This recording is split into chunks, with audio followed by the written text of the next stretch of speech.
मंत्रिपदाची शपथ घेतली पण मंत्री म्हणून पदाचा आनंदही घेता आला नाही अशी खंत धनंजय मुंडेंनी व्यक्त केली आहे। माझ्यावरती जी संकट आली आहेत ती अचानकपणे आलेली संकट नाहीये, ती घडवून आणलेल्या संकटांमधून बाहेर पडायचं काम जरा अवघडच आहे असं वक्तव्य सुद्धा मुंडेंनी केलं। मतदार यादीमध्ये बोगस नावं 15-20 वर्षांआधीची आहेत, त्यावेळी युतीचं सरकारही नव्हतं। ही नावं बोगस नावं आहेत, त्याकाळी काँग्रेसच्या काही नेत्यांनी निवडून येण्यासाठी टाकलेली आहेत असा पलटवार आता आमदार संजय गायकवाड यांनी केला।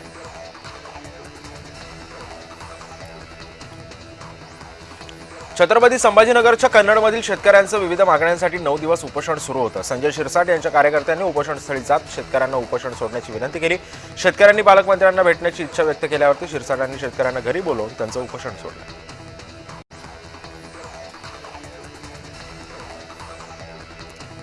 भाऊबंदकी मिटवायची असेल तर राज ठाकरे यांच्याकडे शिवसेनेचं नेतृत्व द्या। 20 वर्षांपूर्वी राज ठाकरेंना बाजूला केलं, आता 20 वर्षांनी त्यांचं स्थान पुन्हा मान्य करा। युतीच्या चर्चेवरून नवनाथ बन यांनी ठाकरे गटावर हल्लाबोल केला।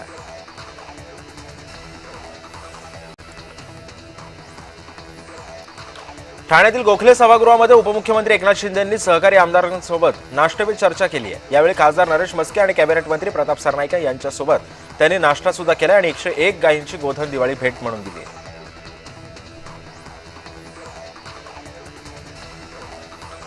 राज ठाकरे एक अभ्यासू नेते आहेत आणि मुद्देसूद ते बोलतात, त्यांना ठाकरे गटाच्या नादाला लागू नये अशी प्रतिक्रिया मंत्री नितेश राणेंनी दिली आहे। राजकीय वर्तुळामध्ये ठाकरे बंधूंच्या संभाव्य युतीच्या चर्चा सुद्धा रंगलेल्या असताना राणेंनी आता हे वक्तव्य केलं आहे।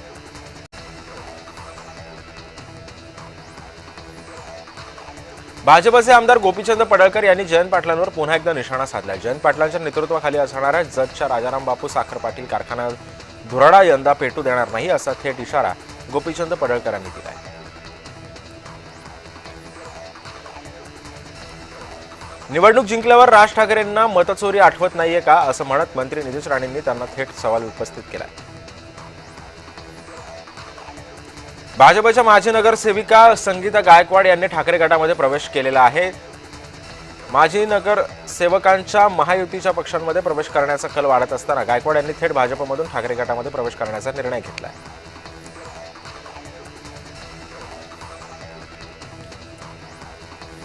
बुलढाण्यातील राज्यव्यापी शेतकरी परिषदेमध्ये सध्या बच्चू कडूंनी एक वादग्रस्त विधान केलंय। आत्महत्या करण्यापेक्षा एखाद्याला आमदाराला कापून काढा आणि स्वतः मारण्यापेक्षा आमदारांच्या घरासमोर जाऊन बसा, अंगावर कपडे ठेवूच नका, रोज आमदाराच्या घरासमोर जाऊन लघुशंका करा असंही कडू म्हणाले।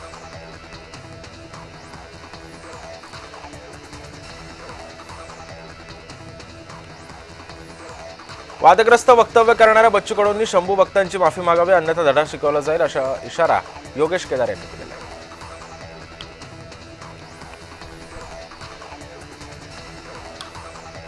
बच्चू कडूंची भूमिका शेतकरी हिताची आहे, परंतु कापून टाका भाषा वगैरे योग्य नाही अशी प्रतिक्रिया काँग्रेसचे नेते विजय वडेट्टीवार यांनी दिली।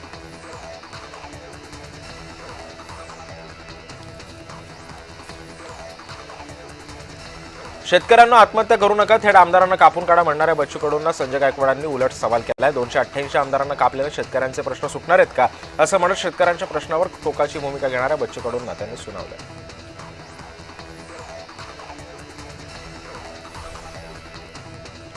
उपमुख्यमंत्री अजित पवार यांचा मावळ दौरा अचानकपणे रद्द झालाय। दौरा रद्द होण्यामागचं कारण मात्र अद्याप अस्पष्ट आहे। मावळमधील अनेक कार्यक्रम सुद्धा त्यांनी रद्द केलेले आहेत।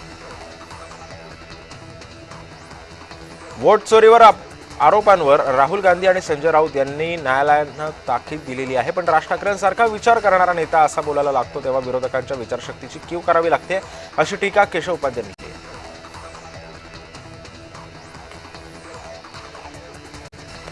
प्रत्येकानं आपल्या पद्धतीनं लढावं आणि मैत्रीपूर्ण लढत लढवावी असं विधान करत मंत्री नितेश राणेंनी सिंधुदुर्गामध्ये मैत्रीपूर्ण लढतीचा स्वबळाचा नारा दिला।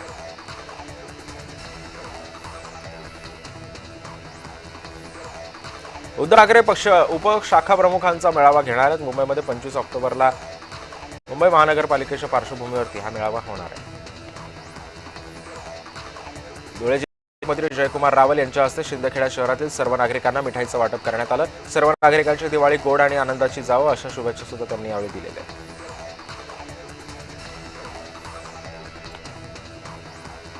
आमदार मेधा कुलकर्णींविरोधात राष्ट्रवादी आता आक्रमक झाले. मेधा कुलकर्णींना अटक करण्याची मागणी राष्ट्रवादीने केलेली आहे. शनिवार वाड्यातील कबर काढण्याची मेधा कुलकर्णींनी आता मागणी सुद्धा केलेली आहे.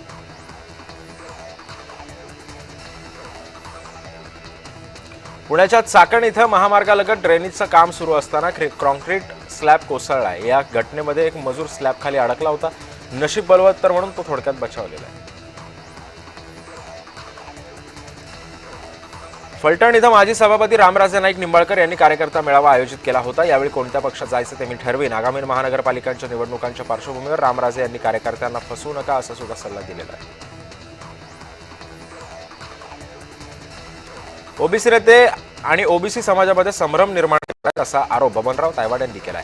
इतर नेते जीआर रद्द करण्याची मागणी वारंवार करतायत. मात्र आता जीआर असो की नसो ओबीसी आरक्षणाला धक्का लागणार नाही. काढलेले मोर्चे योग्य की अयोग्य हे भविष्यामध्ये लोकांच्या लक्षात येईलच, सत्य समोर येईलच असं सुद्धा तायवाड यांनी सांगितलं.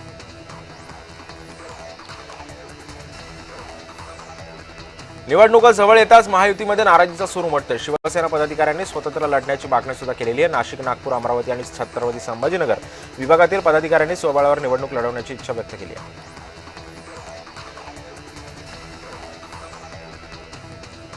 ठाकरे बंधूंच्या युतीच्या चर्चांवर आमदार विलास भुमरेंनी प्रतिक्रिया दिली. दोन्ही भाऊ एकत्र आले तर आनंदच आहे, मात्र त्याला संजय राऊतांची संमती आहे का असा टोला त्यांनी लगावला.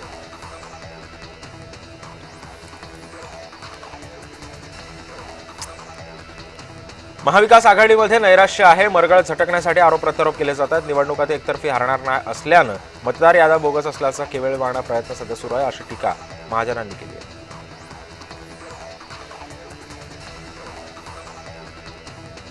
मला जितकं बदनाम करण्याचा प्रयत्न केला त्यापेक्षा जास्त परमेश्वरानं लोकप्रिय केलं असं धनंजय मुंडेंनी म्हटलंय. आपले जर मन साफ असेल तर नियती सुद्धा आपल्या सोबत राहते असं सुद्धा त्यांनी म्हटलेलं आहे.